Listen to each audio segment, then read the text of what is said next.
to talk about his fellow seeker and cherished friend. Keith, welcome to Overnights. Good morning, Rod, and good morning to your listeners. Well, condolences from us, really. How did you hear the news? I was aware that Judith had been taken to a hospital the day before, and then yesterday morning I was able to get some more detail about her condition. I live in New South Wales, so I was geographically separated from the dear girl, but I rang Judith's sister Beverly Sheehan, and Bev was able to take her phone to Judith, and so Judith and I had a wonderful chat, and it turned out to be just a couple of hours before she died. I told Judith that I was preparing to come down to Melbourne to be in her vicinity, because I realised the severity of what she was having to deal with. And anyway, that wasn't to be, because she died at 7 o'clock yesterday, so last evening, yeah.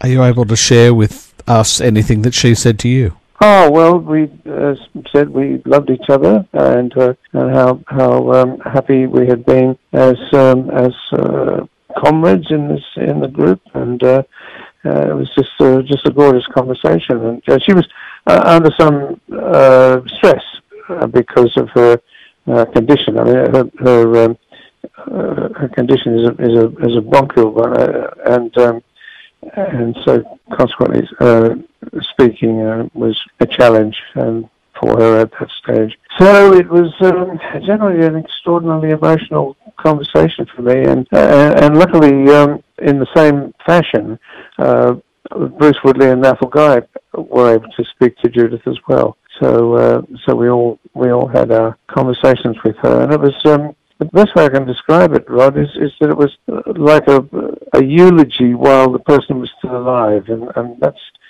something I will always treasure. You were like her big brothers, weren't you, during that whole time? Yes, indeed, yeah, and I always thought of her as my little sister. So we had a very special bond. It was the classic family bond that we shared, and most families, we have our differences from time to time, but nevertheless, it was a fantastic journey, and somehow I just can't get the feeling that the journey has ended. Even though Judith has died, I just feel as though she is so close to me, and I'm sure close to Bruce and Ethel as well, that our road still will carry on. We'll just keep going, because that's what we meant to each other.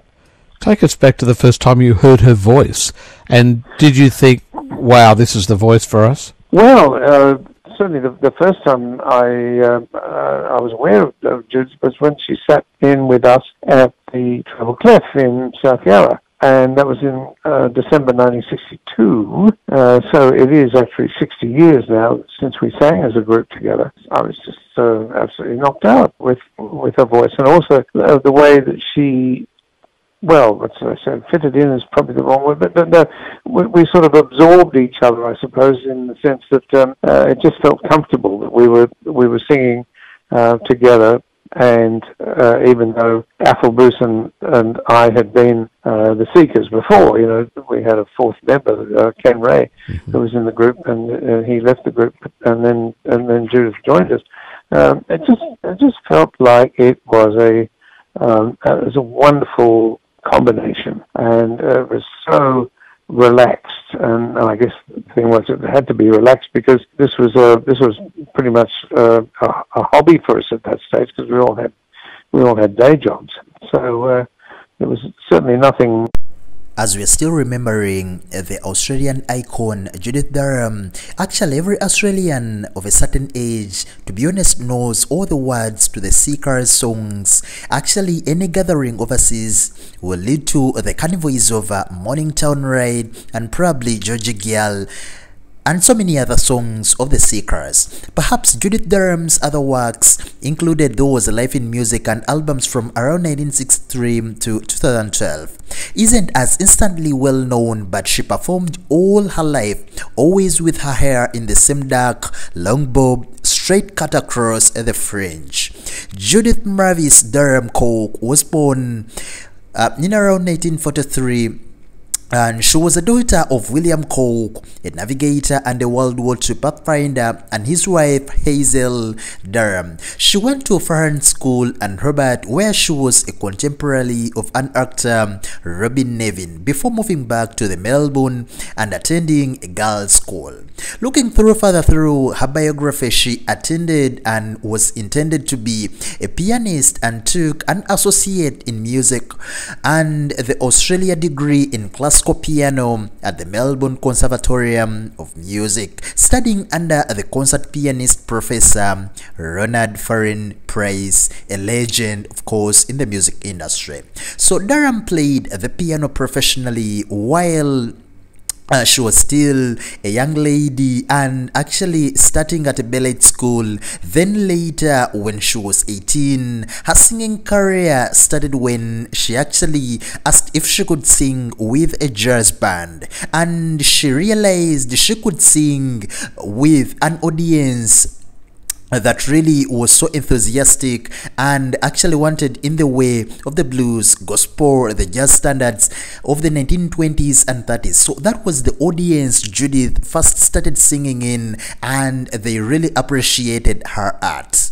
In around 1963, looking further through her journey in the music industry, she joined Frank Trainor's Jazz Preachers and took her mother's maiden name, Durham, for her stage name. So this is how her name came into existence, Durham, because so many people were asking how did she become Durham when originally she wasn't Durham. So Judith, she also recorded her first extended program, Judith Durham, with Frank Trainor's Jazz Preachers, which included the songs Just a Closer Walk with a V, Moon You Mooners, Papa Di Dada, Jelly Bean Blues, and so many other songs. Then one day at around that time, Durham started a new job as a secretary with an advertising agency, as you've heard Keith lamenting and explaining in the so many videos I've been giving you.